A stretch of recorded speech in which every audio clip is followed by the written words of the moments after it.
I am Cheryl Cohen-Efron, a proud former member of the board of the Municipal Art Society and currently the secretary of the board of the Charles H. Revson Foundation. This morning, I'm standing in for Julie Sandorf, the president of the Revson Foundation, since she is in Europe this week.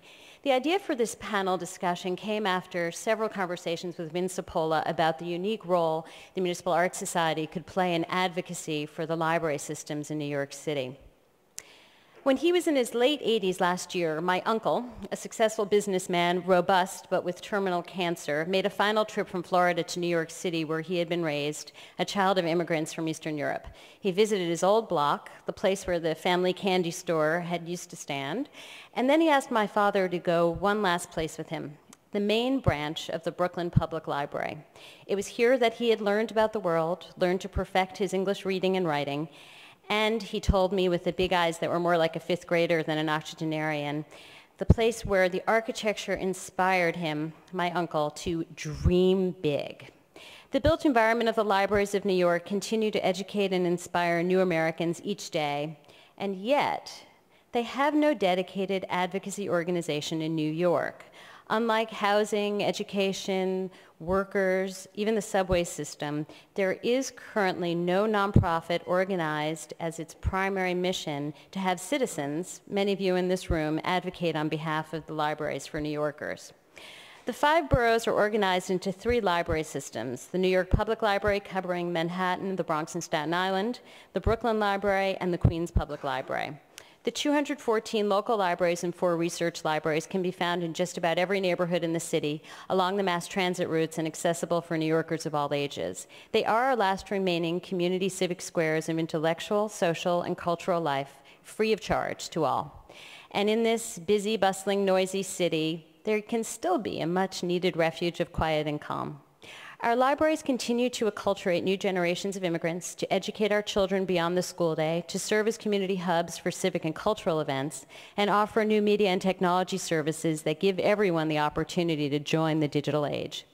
I'm not sure how those of us who care about K-12 schools in New York can actually have the debate without coupling it with the role of the branch libraries, where the post-school hour educational opportunities are there for our kids. The local library, a traditional source of free access to books, magazines, newspapers, DVDs, and CDs, has also become a lifeline to millions of New Yorkers, offering technology training, employment services, adult literacy, English as a second language, and access to information about government services and support for those in need. Demand for the public library services has never been greater. Last year, there were well over 40 million visits to the city's 3 library systems. That's more people than those who visited all of New York City's cultural and sports venues combined. In fiscal year 2011, there were 69 million items circulated, which is an increase of 23% since 2008. The city's public libraries are providing the only free access to all of the internet for over 4 million New Yorkers who do not have internet access at home. We're currently in the midst of the greatest revolution in access to information since the time of Gutenberg, with ebook, notebooks, tablets becoming more and more commonplace. I've been thinking personally about how the private sector can create some sort of a material redistribution opportunity for all those slightly older model Nooks and Kindles littering our bedside tables to be used by the various libraries. And I hear that Tom Galante, who is the CEO of the Queens Public Library, who you'll hear from, has taken me up on this challenge. I imagine if we asked everybody in this audience, we'd probably have several hundred older, quite capable e-readers available that could be used in the libraries. But even beyond the hardware question, what does this e-revolution mean for the future of our community libraries, for free access to information, culture, literature, and learning? What is the role of the built environment of the library in a city starved for space? And what role do the libraries have to continue to innovate and enhance the built environment of New York? I'm sure many of you saw the article in the arts section of the Times on Tuesday. It was an excellent piece about how the new children's branch at the Queens Public Library, which was designed by 1,100 architects and Lee Skolnick, has really changed the way we think about kids and libraries. In the photos of those gorgeous, playful spaces, I imagined a child in them telling his niece in the year 2101 how the library made it possible for him, like my uncle, to dream big. These are, in fact, big dream questions, global questions, but with a local response. Today, you will hear from the talented leaders of the 3 library systems who operate within an international or global library world, but have found very local, borough solutions that meet the distinct needs of their communities. Julie Sandorf and the Revson Foundation have been in the forefront of this new thinking about the role of libraries. The goals have been varied. Revson has supported collaborative efforts between the city's 3 library systems to enhance services and outreach to all New Yorkers, including an unprecedented trilateral meeting of the library senior staff and board leadership held at Gracie Mansion last spring. It was so impressive to watch the libraries act in consort and quickly identify the strengths of each system and how to best work together to leverage those strengths. I hope they'll talk about that collaboration today. And my favorite, a program to be announced later this month called A New Chapter, which is amnesty on all late fines to encourage more young people to return to the libraries. Additionally, Revson is supporting the Center for an Urban Futures report on the role of public libraries in New York City's economy. Finally, Revson is addressing libraries in the digital future in a grant to the New York Public Library to purchase ebooks for young adults, and by working with the Berkman Center at Harvard University to identify potential business models for the sale and leasing of ebooks to public libraries. There's an important role for philanthropy here, but an even greater role for advocacy from many of you sitting in this glorious room today. Sometimes we have to look back to remind us of a role in looking forward. The biography of the Municipal Art Society called Shaping the City is filled with stories about MAS and other civic leaders' role in saving and building libraries and the importance of the main branch libraries in the vital planning of New York's built environment, including the designation of the New York Public Library as the first interior landmark. So there's an opportunity to create a landmark of a different kind, the world's most inclusive and advanced library system. With these 3 talented library leaders, we should not only dream big, but through grit and innovation, act big. Now I'm delighted to turn to someone who understands the role of culture, commerce, government entities like nobody else in New York, one of my favorite New Yorkers, Randy Borscheit.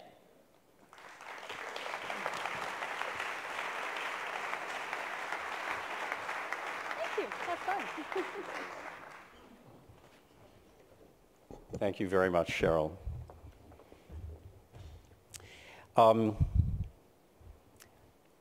This is an amazing achievement of the Municipal Art Society, and I don't think we can say that often enough.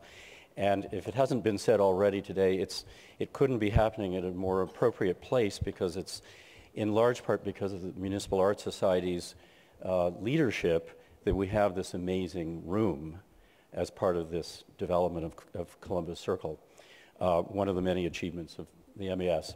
The other great thing about MAS, and the summit underscores this, is its willingness to look at all 5 boroughs, to look at a large, complex city. And what could underscore that purpose and intention better than what I think is the first gathering of the heads of the 3 library systems in modern memory. It's partly because 2 of them are new. Linda Johnson was only appointed president of the Brooklyn Public Library in August after having served as acting president. And Tony Marks came down from Amherst and joined us in July. Welcome back to New York, Tony. Tom Galante of the Queensboro Library is an old hand in the library and in the borough of Queens. But we're incredibly fortunate to have these 3 institutions to cover the 5 boroughs. And I'd like to think that today, thanks to MAS and the summit, is only the beginning of a greater partnership between the 3 systems. They are alike in the extraordinary service they give to the people of New York. Cheryl mentioned some of the important facts: about 45 million users, 214 branches in virtually every neighborhood in the city, and 4 research libraries in Manhattan. But it's also useful to remember that there are about 4,000 employees in the library systems, and together their budgets amount to almost $500 million. And that's money that's almost entirely spent in New York City to provide these extraordinary services. So without, I want to enable you to hear them. So it's my pleasure to introduce Thomas Galante, the CEO of the Queensboro Library, Linda Johnson, President of the Brooklyn Public Library, and Anthony Marks, President of the New York Public Library.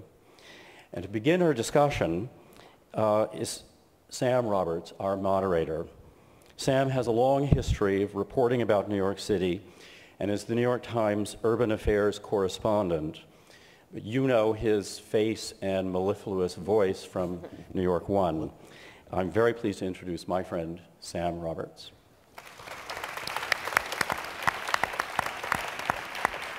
Thank you, Randy and Cheryl. Thanks to Vince Cipolla for organizing this great event, and thanks to all of you for participating either here or online today or sometime in the future when you tap into the MAS website.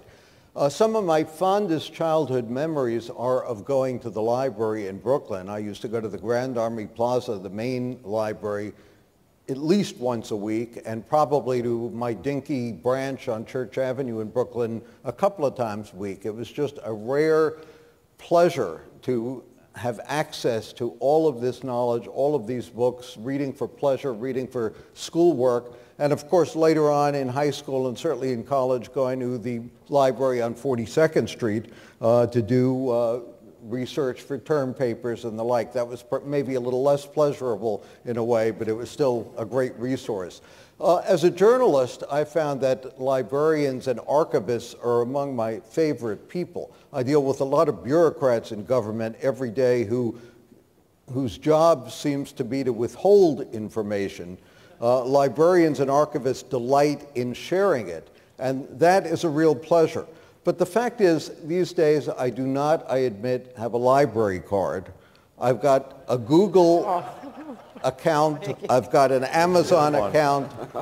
I can't recall the last time I borrowed a book from the library. So I want to start off by asking our three panelists what amounts to a fairly obvious question, and that is, do we need library buildings anymore, or can libraries provide all the services that they need to provide online? And please, anyone just jump in and start. Sure.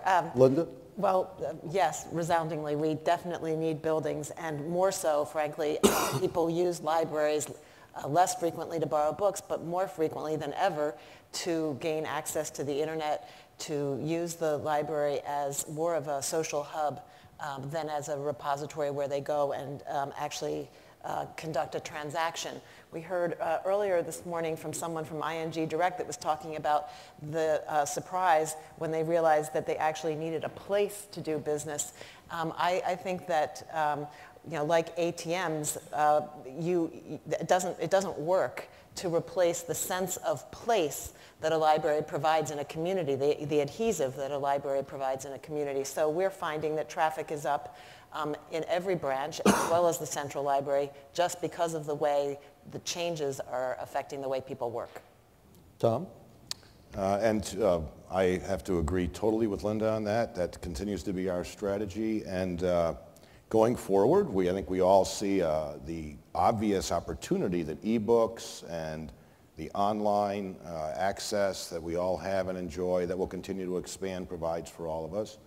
So we have challenges ahead, and moving forward in that direction while still being the place and expanding the place that we need to be physically for people, and stretching our resources to make that all happen. And I know we're all up for the challenge and moving that forward. So Sam, two facts. One, every seat, as far as I can tell, is filled. Certainly at 42nd and 5th, in our 90 facilities around 3 boroughs. And people aren't coming in for books as much. But the fact is, we're not cavemen. Even if we can do our work at home alone or in some cave alone, we want to be inspired by space, and we want to be in a place with other people who are doing thinking work. Not enough of that happening at this point in history. It's happening in the libraries.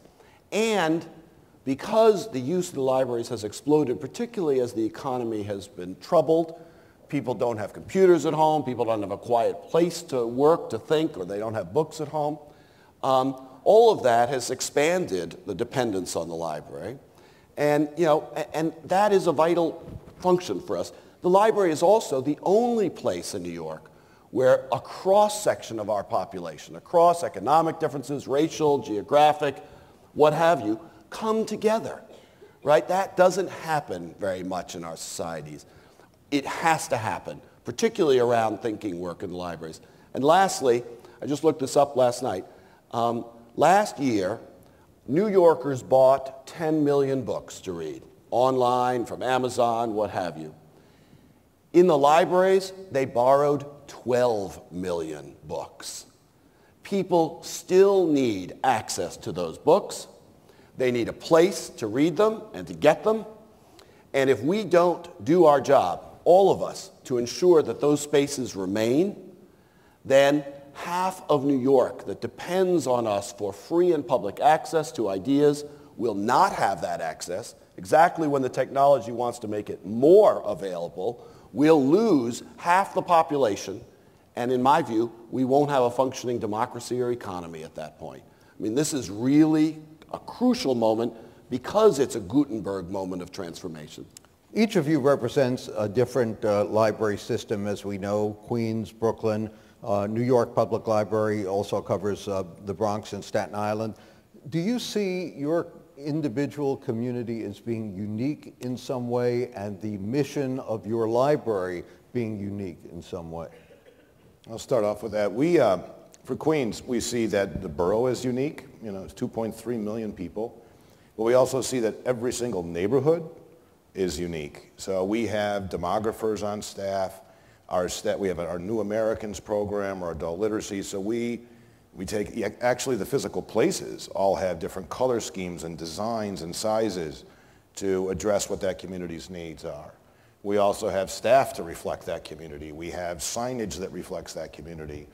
Even our computer systems, depending on what community is, it'll be a different language that comes up that you can have choices for that community. So I think it all respects the collections that we have in those libraries, what languages. We have books and materials in 70 different languages, and depending on that community, those languages will be there. So it's really important, I think, and I know that we all do this, to address what every individual community's needs are, because New York City it's all about neighborhoods. Linda?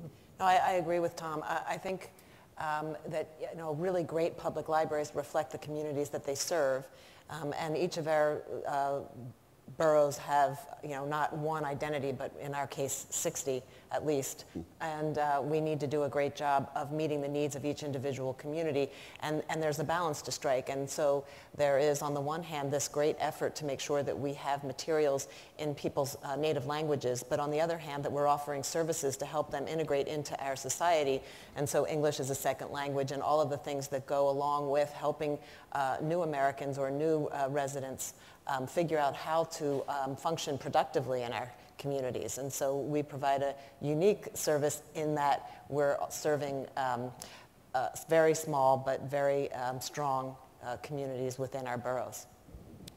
New York is a tapestry. We know that. We live here. We love that tapestry. Right. And there are, of course, different needs branch by branch, as well as neighborhood or borough by borough.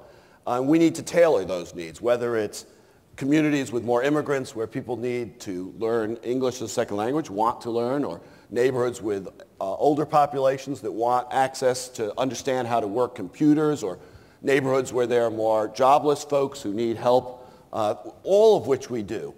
There are some commonalities. An obvious one. We are all New Yorkers and need a public school system that works for all New Yorkers. We need to be thinking creatively about a partnership with the schools, right? The fact is, this is a dismaying fact to me, in half of the public schools of New York, and this is not branch-specific or neighborhood-specific, libraries in those schools are either closed or might as well be given the understaffing. we all have an interest across communities in finding a way to help the schools, to marry our systems, to have more educational programs in our branches. And I think that goes across the board. That's a fascinating point. How do you do that? Do you establish branches of your libraries in the school, or do you assume that the schools never are going to be able to replicate the libraries they once had and make some more physical, spiritual connection to your own branches that exist? I'm not ready to give up on the idea of libraries. In fact, in the schools, I think kids need to have an understanding from the best librarians, crackerjack librarians, who understand what it means to do research in the 21st century and can integrate their work during the school day and in extended day efforts with what happens in the classrooms. There needs to be a tight partnership. We've taken a first step in this. We have launched a pilot in 53 schools in the city. We hope within 2 years every school in at least the 3 boroughs that we are in, and I hope we can cooperate on this as well. In the past, if you were lucky enough to be in a school that had an open library, maybe you had 10,000 or 100,000 often out-of-date books, and that was your universe. In these 50 schools, and we hope in all schools, we are now linking the catalog of the New York Public Library to those school libraries, so that instead of 10,000 volumes, you have 55 million volumes at your disposal, and we will deliver what you need to those school libraries. It's a virtual start and a physical in terms of delivery, a start to that collaboration, but we're in discussions with the Department of Education, with the Chancellor, to figure out what's the next step to bring those libraries, not just back to life, but to life that makes sense in the 21st century. Tom and Linda, would it make sense at all to actually make the school libraries branches, in effect, of the public library system? I think that there's a lot of ways we can accomplish the goal of having it be collaborative and integrated. And it can be done in many ways, with the Chancellor, through policy, through our collaboration and agreements, also through legislation. Just about a year and a half ago now, Jimmy Van Bramer from the City Council, who's from Queens, introduced legislation that the council approved, that the mayor signed as well, and we were all at the signing where every child throughout the school system is now receiving registration to get a library card at various points throughout their K-12 education. So there's ways that we can do this, I think, in ways that we can actually integrate just access to it. I can also talk about briefly that we had done a lot of work in the late 90s and into up to about 2003 with a program called the Connecting Libraries and Schools program. CLASP was the acronym for it. And what that was is city funding that allowed us to hire additional staff, have larger collections of books for children, and actually we had librarians going into the schools, signing kids up in the classroom for library cards, and then coordinating curriculum with the local library. So when they did an assignment on Abraham Lincoln, let's say, we made sure in advance we had all the content we needed when all those kids came in for that assignment. Through the budget cuts after 9/11, that program lost its way and lost its funding.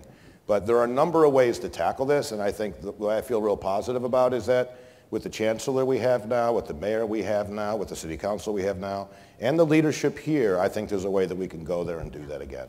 Linda? Yeah, I look forward actually to working closely with the Chancellor to figure out new ways to collaborate, but in our present operating environment, we are also helping students with after-school homework and making sure that the materials in the libraries that are close to certain schools are the materials that the teachers are assigning to the students so that they can be sure to have those materials at their disposal. And also, we're working on online tutoring so that school children in the borough can actually get homework help online, whether they're online at home if they're fortunate enough to have that access, or actually in the branch if they don't have it at home. And these are first steps, certainly, but of course our highest priority is children. I think all of us agree that our young population is really the focus of our attention. And we need to do a better job both in the school systems and using the teachers to their highest capability and using the librarians at the same time to work at the same purpose. As a consumer, I'm sure all of us have trouble keeping up with the latest technology just because as soon as you buy something, you realize there's a new model out that's new and improved or is marketed as one. How do you decide whether to buy e-books, regular books, and how do you keep up when the New York Public Library created what seemed like a wonderful idea at the time, SIBL, the Science Business Industry Library, and now, in a way, it has already become an anachronism because of technology? Well, I think that's an overstatement. SIBL does have... Just trying to provoke you. Every seat is filled. We provide, for instance, at SIBL, I was amazed by this because I guess I'd forgotten it. You can go in and get a half an hour or an hour of personal financial advice, something that people in this room would probably pay $1,000 for free, right? From people who really know what they're talking about. I mean, there is real need for that. But of course, you're right. There is growing demand, and there should be, for electronic ways to read. I think we need to make sure that we don't have the digital divide open up further. There's a great danger here that as the economy bifurcates in society and in this city, that access to information will also bifurcate, and that half of the population or something like that will be left out. So of course we need to buy more e-books. Of course we need to make sure that the population has access to devices. But I will tell you, I think the key issue is how do we ensure the maximum amount of content is available to everyone electronically? That's a very tricky issue because, of course, publishers and authors need revenue. So if everything's available to everyone for free, you don't have any revenue, we've got a problem then. But on the other side of the coin, if we simply let a private deal happen, it's possible that the half of the population that depends on libraries for access will lose their access. I think we need to focus on the content. My guess is the devices are going to keep falling in price. I wouldn't be surprised if agencies or businesses don't start giving away the devices. It's the old razor blade and razor analogy, right? You give away the razor and then you have people buying the razor blade forever. That's probably the model we're heading towards. So I think our focus needs to be, yes, devices, and maybe we should be lending devices, and we're starting to talk about that. But my guess is that problem will get solved by the market. But I don't think that the content, the full universe of information, provision to everyone, especially those who can't afford subscriptions, I don't think the market's going to solve that. I think that's our job. Linda? Yeah, first let me say that I believe that technology is the key to our future, both in the way we operate and in the way we disseminate knowledge and information. But having said that, the actual technology can't be what's important, as Tony just said. It's about what you do with it. It's about the content. And our challenge is to figure out how to spend enough on technology to be just enough ahead of our patrons so that we're helpful without being on the bleeding edge and actually making expenditures which turn out to have been risky decisions that didn't pan out. That's the challenge of every business in this country. We believe, and we're working on something called an information commons in Brooklyn, where we will be providing access to databases and giving counseling to people on technology that they wouldn't otherwise have. It's not about going and getting on the internet. It's about really understanding what technology can bring to your work, and it'll open in 2013, so it's something that we're very excited about. But that's exactly the trick, is understanding where to spend the money and when to spend it so that you're spending it efficiently, and so that you're focusing not on the gadget, because the gadget is so much fun, but really that you're allowing people to work smarter.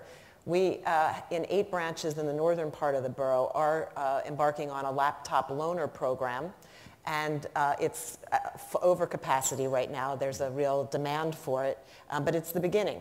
And I imagine that it won't be long before we're doing the same with tablets. But it's interesting to see how receptive the community is to it.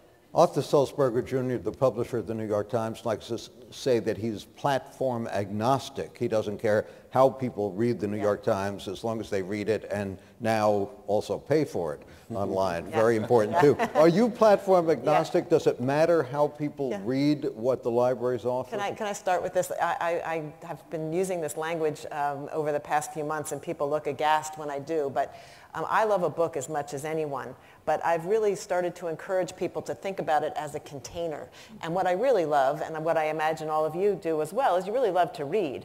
And it doesn't matter so much how you read or whether you read a page that's sitting in your hand or whether you're looking at a screen.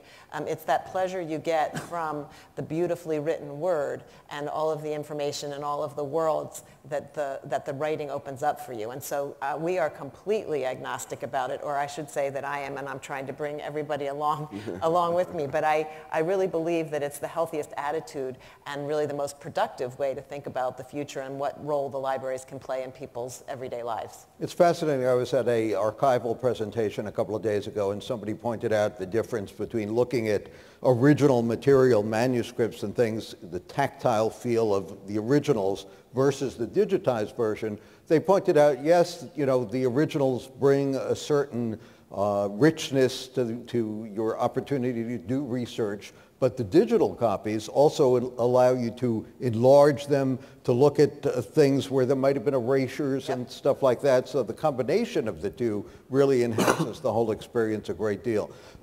You mentioned budget cuts, something that you're confronting again now. The mayor has asked for new 2% budget cuts. Is there a way for the library to fulfill its mission but also somehow monetize what it does, other than charging late fees? And I'm not sure how much those outstanding late fees are. That would be an interesting question in and of itself. But is there a way to actually say there are certain things that we are going to charge people a modest fee for to make up some revenue?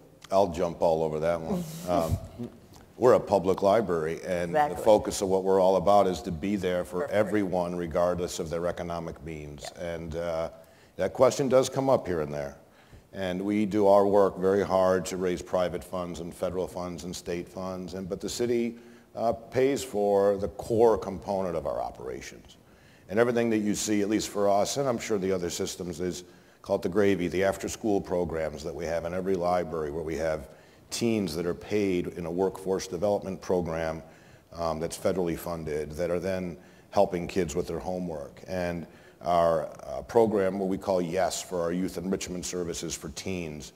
Now, there are a lot of teens that need some extra support systems. They come out of school. Every day we have over 10,000 that come into our libraries between the children and teens, just in Queens alone. So we're there for those folks, for them to grow themselves and lead their lives forward. And we need to find a way. That's why we just did the program for the new chapter, first chapter program, so that we could get all those kids back in again. So charging fees and so forth, I mean, the goal of a fine and fee is to get the items back, so that someone else can borrow them. The idea of a public library is that it should be free to anyone of any economic means, any background, any social place, to be able to come in. Something else I just want to add on that last topic that really plays into this too. We can't underestimate the value that our professional librarians add. It's not just about, if we just had books on the shelves and people walked in, grab your book and go, and in the digital arena, it's the same thing. You've got information overload going on out there, right? We all have all this stuff coming at us. It keeps growing and growing exponentially. So you need professionals that are in that business who can help point people to the right content. And really help and also validate the content. There's a lot of bad content out there too in the electronic world as well. So there's a lot of value added that comes from the people that are professionally trained, and that's something I think will never end. With the service. How much are those accumulated late fees, by the way? Oh, I think it's $0.25 a day for an adult and 10 cents a day for a child. And so collectively, at the New York Public Library. When I got there a couple months ago, I was told that there were accumulated fees of something like $6 million. Yeah. Mm-hmm. That's a big number. My next question was, how much are you likely to recoup? Right. The answer was $300,000, which tells you that 95% of, now we're talking kids, we're talking 100,000 kids in the city, were not able to read because they couldn't afford the fines. And that's why we together said, let's do an amnesty. We want the books back, but we want to do this. Look, the city supports us because the city and its citizens understand that the libraries are the unique institution that stand for free and public access to ideas in the information age, in the capital of the information age, that we simply won't function without that access. I want to just say two other things after my colleagues are following from what my colleagues have said. One is, in terms of, we also, in the New York Public Library, every branch has about 40 laptops that we give. We may get to devices soon as well if that's necessary. It's startling to me. These machines are worth about $2,000 a piece. Nobody checks your bag on the way out the door. We operate in some of the poorest neighborhoods in New York. In fact, in the poorest neighborhoods in New York. Our loss rate of the laptops is something like 1.5%. It is so important and so rare to have a sense of communal solidarity in the city where people appreciate that they need to share the access to information rather than walk out the door with the access to that information. And that is, that says something that we need more of in this city, and that the libraries stand for probably more than any other institution. And I also want to agree with what Tom said. When we get to the point, which we are rapidly approaching, where there are 40 million books online available, God willing, for everyone, one way or another, you put in your search television, you will be swamped, right? So another thing, not only access to information that we have to ensure, is we have to ensure the age-old library reference function of helping people figure out what's the crap, and what's the best stuff to look at. Exactly. And we need to do that on a scale, digitally, that is, sort of unimaginable at this point. Right. I think, first of all, I like to think of our librarians as curators, really, these days, that they're really curators of information and knowledge. And it is more critical than ever. People think, and I get asked this question all the time, aren't libraries going to be obsolete? All you need to do is sit down at your computer and go on Google. Well, I always like to give the example. I think if you go onto Google and you want to research Martin Luther King Jr., the first 3 items that come up are actually white supremacist groups because of the way the algorithms work. And so, I think someone said it earlier, all the information that you get on the line is far from good, and you need to be pretty well educated to sift through what's good information and what's not. We no longer have the imprimatur of some of the publishing giants of the world that, you knew if you were reading this particular paper that the facts had been well checked, and there's just a ton of crap out there, and it's our job to make sure that we are letting our staff understand clearly what they need to do to help people. It's really a customer service function, but it's really critical to what we do. I just want to mention, we were talking about other revenue streams, which is something that we're always thinking about.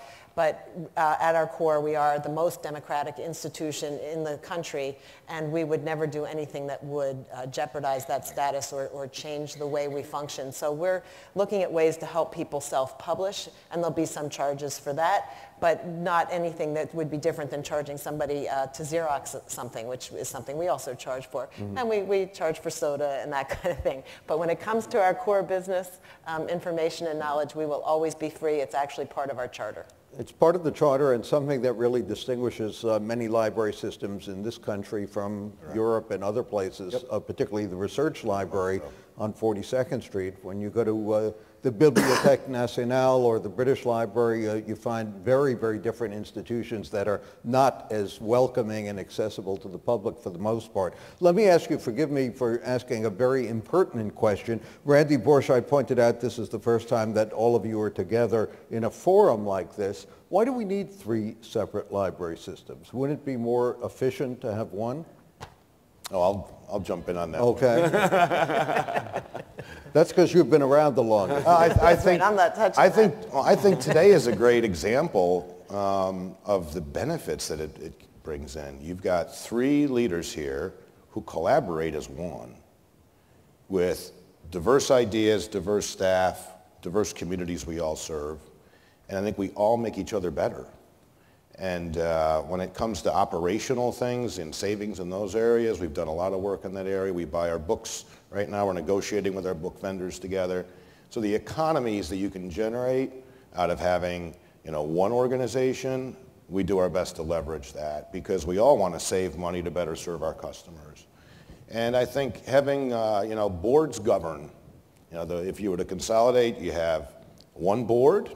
I don't know where that board would be located or how it would be structured, you know. But I know that for Queens anyways, we have 19 people. It's by state law, one has to come from every single community board in Queens. So we get this representation from the communities. That drives my directions because I've got a board that are community-based people that want to see their community served. And that drives our whole mantra, our whole business plan to focus on the Queens communities. And I think it makes us all stronger. On research libraries, I've told Tony this a few times, I'm glad Tony has the research libraries because what that helps, and this is a good example of how separate can make you stronger too, I don't have to focus on the research.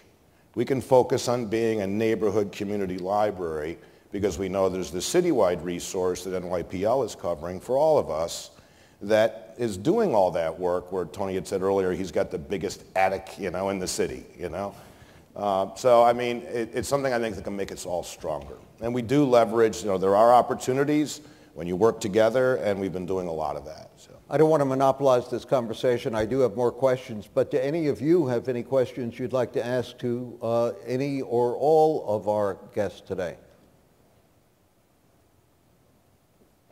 Yes, ma'am. Are board members elected or appointed is the question. I'll start because the answer is yes. We have a combination of regularly self-perpetuating board members elected, and then we also have board members who are appointed by the mayor and some that are appointed by the borough president. For Queens, 19 members appointed, half by the mayor, half by the borough president. The New York Public Library is a private foundation coming from Astor, Lennox, and Tilden foundations. It is a self-perpetuating board, but it has representatives of the mayor, from the city council, from the comptroller, speaker of the city council and the comptroller. And the fact is the New York Public Library, because we are the research function for the city as a whole, roughly half of our operating budget comes from either returns on the endowment or from private philanthropy. So, of course, we have to be mindful of making that work so that we can serve all citizens' needs for research. Yeah. Yes, sir. A life-changing event when I was a high school student in Queens Village, was a book discussion group. It brought people of faiths, Catholics, Jews, Protestants, never met each other, into the library. Yeah. And I probably read 1/3 of the novels in my life. I really probably read them intensely. But those kind of programs still happen. Absolutely. Oh, yeah, for sure. Did everyone hear the question? Are book discussion groups still occurring at libraries and branches around the city? Yeah, they're done physically in Queens Village, and in fact, Queens Village also has a way that they do it through video teleconferencing now with folks that are in senior centers and homes that are homebound, where they actually get together and do book discussions over the telephone and also through their computers. Yeah. So it's something that we continue to do. And to your other point that I hear all the time from people, we bring people together. You know, it's not just about the books. I mean, that's an important thing we do, but we do so many other things. And especially in a city that's so diverse, and a borough like Queens, that half the people come from another country in the last 10 years. And they come into the libraries, oftentimes on their first or second day in the country. Yep. We have some, they're told in China, come to the library your first day because they can help you learn English, learn how to get a job, all those things. So we do lots to help people, but we also help just bring people together so they see the diversity of the cultures through our programming. We do 30-some thousand programs a year. I'm sure it's over 100,000 individual programs going on citywide every year that really that brings the communities together and the people together. Yes, ma'am.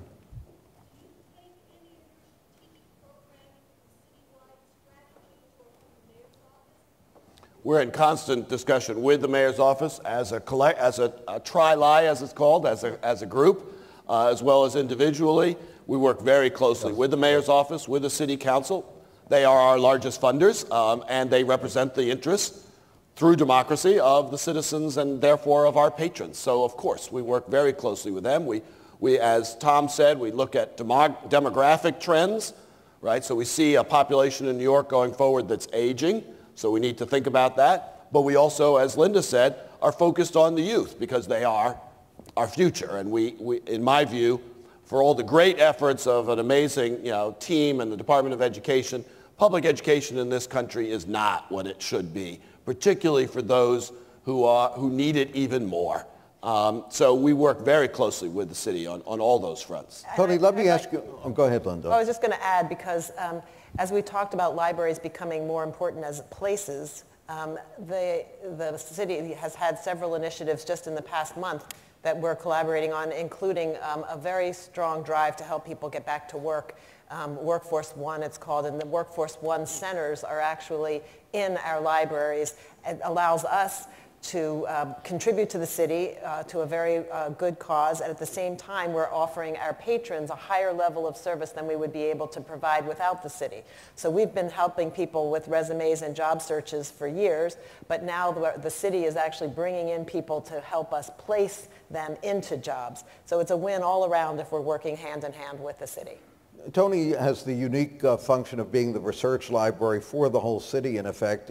How do you deal with the fact that nowadays so many people write emails, they don't write letters, they don't write manuscripts on which you can see corrections, some of the great things that are in the New York Public Library? How do we collect those things or accumulate them for the future? Well, certainly the New York Public Library continues to purchase or have donations of collections. Next week, Misha Baryshnikov will have a formal ceremony to donate his life collections. That happens all the time. And we have these amazing collections that people from all over the world come and want to touch, literally. At the same time, through Biblion, our new program, we're increasingly digitizing even the most unique documents. We have Jefferson's handwritten draft of the Declaration of Independence. We have George Washington's letter, his farewell address in his hand. My personal favorite is the unique copy of the letter from Christopher Columbus to King Ferdinand saying, "I think I may have found something."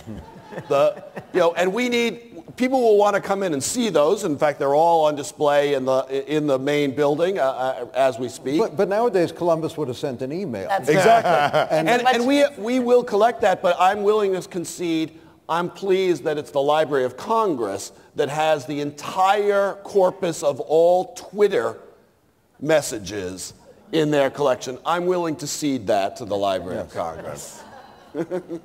Now that issue is an issue that all libraries are dealing with. The internet is changing every moment in many different ways. People write, they write theses and doctoral dissertations now, and then they reference online internet sources, and then in a year or two, those sources are gone. And some of the largest universities are dealing with this issue, trying to find a way to create some national mechanism or international mechanism to archive. But then it's a matter of what information do you archive?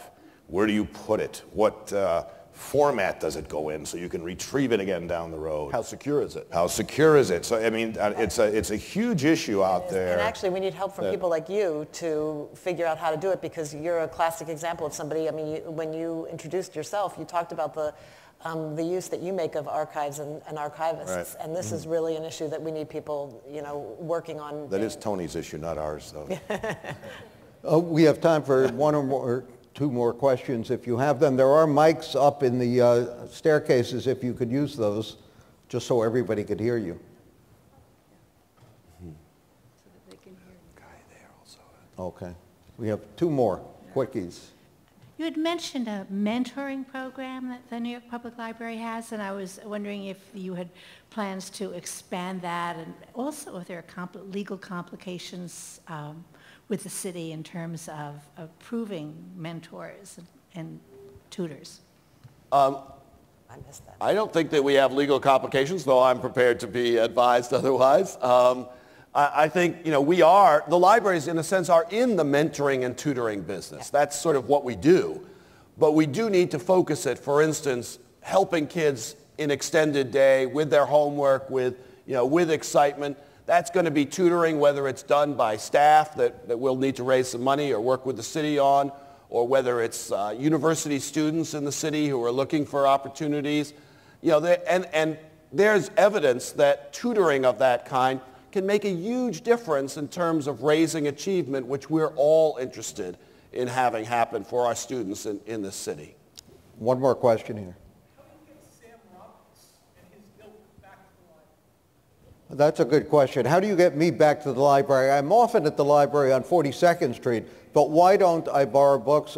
Do I need to? Should I? Or am I not the kind of person that you need to be catering to because I have, fortunately, access to other sources? Look, the way to think about the publishing industry at the moment is those of us who are fortunate enough to have resources to buy books in a very convenient way, in effect, are subsidizing those folks who depend on the library's copy. Say 100 people read that copy, right? So there's less revenue for publishing. And that system has worked.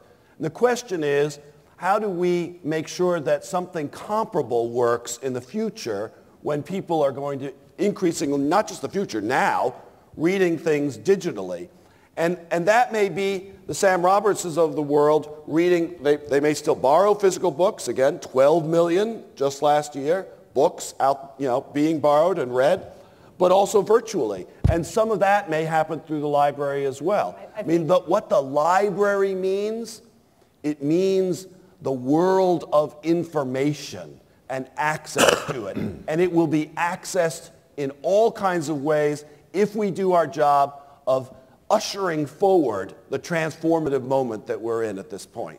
I actually believe that as we're using ebooks more and more, that our patronage will grow as opposed to shrink, because today you could argue that there's a distinction between borrowing a book from the library and ordering one from Amazon, because you can keep that book from Amazon on your shelf, you can annotate it, you can do all of these things that you might not do with a library book.